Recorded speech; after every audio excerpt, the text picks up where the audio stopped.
Hey, I want to tell you about a new mini course that I have. It's called the 5 Minute Shift. One of the most frequent questions that I get from people on social media and clients is, how do I stop feeling anxious? How do I stop feeling upset? How do I stop feeling angry at my spouse? How do I stop feeling a certain way and get to something that feels better? This mini course is to answer that question. It's a 30-minute video. You get a cheat sheet and the slides, plus a Q&A and a why this works video. But really all you need is the 30-minute video, the how-to. It's a process I use every single day, multiple times a day. I have clients who use it and have experienced huge changes in their life. And if you practice this method over and over again, I promise you'll be able to shift any emotion in around 90 seconds to about 5 minutes. So if you're somebody who feels like you get stuck in emotions, you stew in emotions, you spiral in them, and you really wish that you could get out of them and it didn't involve scrolling or eating or shopping or any of that, this is for you.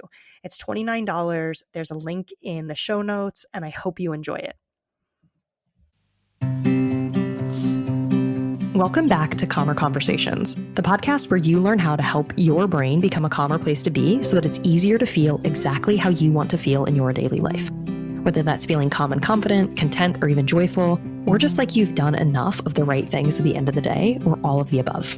I'm Cecilia Mandrick. I'm a certified life coach, yoga therapist, and founder of the Calm Brain Academy. If you're ready to shift the patterns of self-sabotage, procrastination, daily overwhelm, people-pleasing, and perfectionism, you're in the right place. Not only is it possible to change the conversation between your brain and your body, when you do, you'll change your life in the process. And you're one step closer just by joining me today. Ready? Let's dive in. Hey, welcome to Calmer Conversations. I'm Cecilia, your host. Today, I want to talk all about self-love. I just got off a 4-day workshop where we focused on creating self-love. And so I thought it might be helpful to talk about here why you might want to do this work, because some of us have an aversion to it, and how to get started. Okay, so first, everyone from Oprah to, Carl Rogers to the Buddha agree that self-love, or loving oneself, is crucial to having a fulfilling life, to feeling in alignment with oneself, to happiness, to contentment in your day-to-day life. And yet, so many of us struggle to actually get there. We struggle to do this work. We think that it's self-involved. We think that it's narcissistic to do it. We think that if we do, we will get complacent. So we'll stop achieving our goals, that we'll find out we're lazy, that we'll find out that something is wrong with us, or other people will see that we're human, and then the world will fall apart. You have to fill that in for yourself, because we each have our own doomsday scenario that we kind of entertain in our head. So we all know, or maybe you actually really want to get clear first. And I'm going to kind of pick out some of the gems from the workshop that you might be able to incorporate right now. So I want you to think about what your current relationship with yourself is, right? So if you were dating somebody, or you just started a friendship, or maybe you just started a job, you might sit down for coffee or tea with a friend or a drink, and they might ask you, how's it going, or how are they? And you would give them the lowdown, right? You'd describe how they treat you, how they talk to you, what's funny about them, what you like, what you don't like. So I want you describe your current relationship.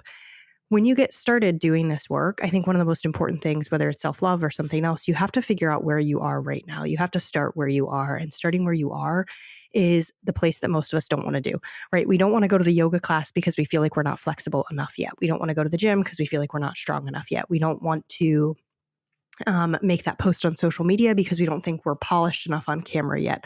We don't want to start the podcast because we feel like we have a weird voice and we don't know what to say yet. So we have a lot of I need to be somewhere else before I can start. So I need to be more lovable before I start. Which I said a little bit emphatically and with a smile on my face, because it's something that so many of my clients say, right? I need to be more lovable before I can love myself. The trick here is starting to love yourself and starting exactly where you are. So you need to figure out where you are, right?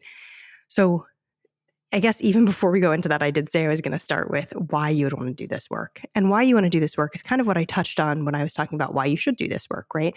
That you, when you have a loving relationship and a positive self-regard for yourself, you enter the world in a different way. You walk through the world in a different way.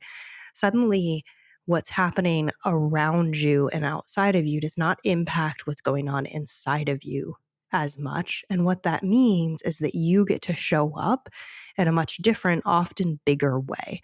That doesn't mean you become someone that you're not, but it means that suddenly you're not distracted by all of the millions of distractions that we have around us every single day.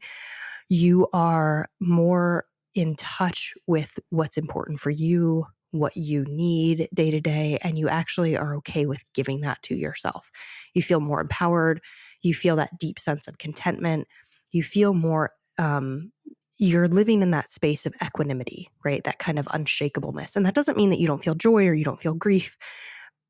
You do, in fact, feel those things because those are part of the human experience. And they don't rock you as much, right? If you think of, you're not maybe like a little dinghy being swept away on waves. You're kind of like a more stable vessel. Okay, so how to start doing this work, as I was getting started saying, is first you have to understand where you are, right? So you have to understand what your current relationship with you is. And then I want you to just look at that. And I want you to see, and you can please pause this and spend time on this exercise, right? Don't do like a one-liner if you actually want to do this, if you actually want to dive into this work. So pause and maybe even write a letter to yourself about your current relationship. You might get clear on how you've been mean to yourself or how you've been holding yourself back. And then I want you to take a breath and see if you can forgive yourself in this moment for everything that you've done. Because if there's one thing that I've learned from doing this work and that I carry through every day, it's that the thoughts that you have in your brain, the thoughts that I have in my brain, the thoughts that we each have in our brains are not our own, and they are not truths about us in the universe. They are things that we picked up at different points in time that imprinted on us, that we adapted and adopted into our brain so that we could be likable, so that we could fit in with our tribe, so that we could get our needs met, so that we could survive. And those thoughts continue on until we stop them. And one of the things you're doing now when you get clear about your relationship with you and you get clear about how you've been mean to yourself or holding yourself back, you're getting clear on all of these thoughts and beliefs that you have. Then I want you, so seeing if you can move into that forgiveness. If you know how to tap or do coherent breathing, this is a beautiful space to use tapping. This is a beautiful space to forgive yourself for all the beliefs you've been carrying and to see if you can start to let them go, to kind of drop them, to see if you're willing to see it differently. Because that's a key piece of this work, is willing to see yourself, willing to see your brain, willing to see your body differently. So maybe even ask that, am I willing to see myself differently? Then I can't take you through everything that we did. I wish I could. I'm kind of like, I'm tempted to like do some of the exercises that we did in this workshop. But I don't want, if you do the whole course, I want you to be able to experience them as well. But I want you to know that this is just where you're starting. The thoughts you have in your head right now are just starting places. And then I think maybe the most powerful place that you could go right now is I want you to imagine the relationship you want with yourself. So again, if you think back about dating, you might at some point, if you're not dating somebody, or even if you're in a relationship, you might even imagine, where is this relationship going? What is the best version of this relationship for me at this point in my life? What do I need from this relationship or want from this relationship? So you might even ask yourself, what is my dream relationship with me? If I could start from scratch right now, if I could just conjure up the most beautiful, loving, caring relationship with myself, and I knew that if I did that, I wouldn't become narcissistic. I wouldn't become complacent. I wouldn't become self-involved. I would actually become the most me version of me that's possible. What would I do? Who would I be? And from this space, you might also ask yourself, what are some beliefs that I might have about myself if I was in that space?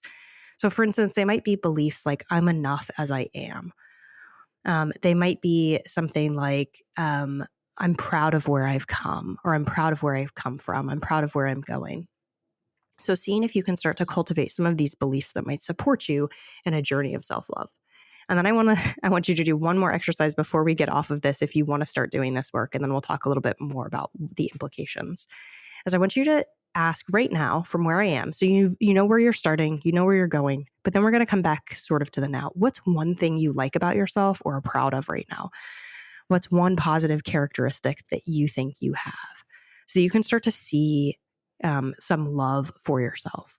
Alternatively, you could find a picture of yourself as a kid and you could start to see if you can feel love for that version of yourself, that version of yourself who is young, who is tender, who is just starting out in the world. Okay, so the reason why I am so compelled to do this work and why I think other people should do this work, I see the results of it, right? I've seen it in my own life when I've started to like myself and even love myself on a daily basis, what that means for me, right? So how I treat myself, how I talk to myself, how much less self-involved I am, in fact, because I spend far less time thinking about myself and what other people think about me. And I think spend far more time thinking, not even really thinking, but being in the present moment, being with my work, being with my clients, being with my family, with my kids.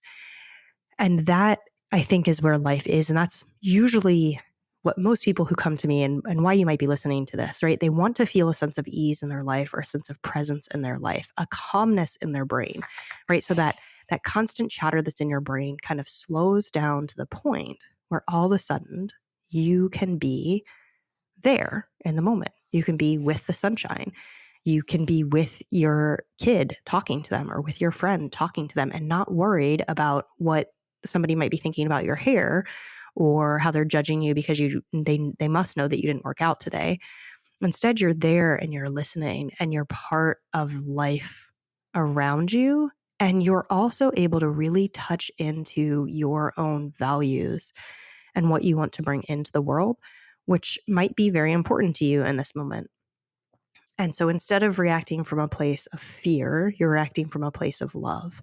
And that love that you can have that starts at home within yourself is the love, I think, and many other people think, I'm not alone in this, that starts to change the world, right? So if we are perpetuating violence and unkindness and meanness within ourselves to ourselves, it is very hard to perpetuate kindness and love out into the world. And so in order to do that, you have to start with yourself. You have to start loving yourself. You have to change the war that you have going on with you so that the larger world can start to shift and change. And in fact, if most people started doing this, or some people started doing this, or more people started doing this, then the whole energetic kind of temperature of the world starts to shift and change. And it can seem so trivial when big things are happening in the world, wars and famines and genocides and all kinds of things, to think, why should I do this with me? But for most of us, maybe even all of us, the most important place to start is at home. Because again, if you're not doing it with you, your capacity and your effectiveness at doing this work outside of you is greatly limited. So I said this was a workshop that I did with people, and it was really amazing. It was 4 days. We did it last year in 2024 as well, and I think it was 5 days then. And right now I'm gathering all these things up. And by the time this episode goes live, this will be a course that you can grab, and kind of like a mini course. Like I have a 5-minute shift that you can go in, and it's kind of short. This one's going to be a little bit longer than that, but it's a way you can do this work kind of by yourself in your own time. And it's a way to start doing this work in a supported way, even if you do want to kind of DIY it. So it's with my guidance. You're going through, it's a way to start doing these exercises in a real way. Because I know that it's easy to listen to something like a podcast episode or read a book and not do anything with it. And what I want you to do if you grab a course is to say, okay, now I'm committing to this at a different level. I have a little bit of money invested. I have a commitment to start doing this work. And then things change. So it's the self-love sessions is the course. I'll make sure that there's a link in the notes for you to get it. But know that this is, if you liked this episode or you like listening to me, if you like what I say on social media, then this is a way to start doing this work with me. so that you can move forward and you can start changing how you talk to you so that you can start changing who you are in the world. Okay, that's all I have for you today. Please try and do this work. One of my favorite exercises we do in the course is helping you feel the feelings of love. And this was mind-blowing. I don't know how many emails I got about this, but it was mind-blowing for people to actually feel love, right? To have the sensation of love and to feel it in general, to conjure it up intentionally and to feel it in their body and allow it to be there. And then, spoiler alert, by the end of our time in over the week, you start to extend that feeling to yourself. But this was really revolutionary for people. And it's something that I was toying around with doing here, but I think it's better placed within a course in a container where there's some amount of safety that you're creating for yourself. But know that this is available to you, that you can do this work, that you can feel more love towards yourself. And when you do start to feel more love towards yourself, so many things shift and change in your life.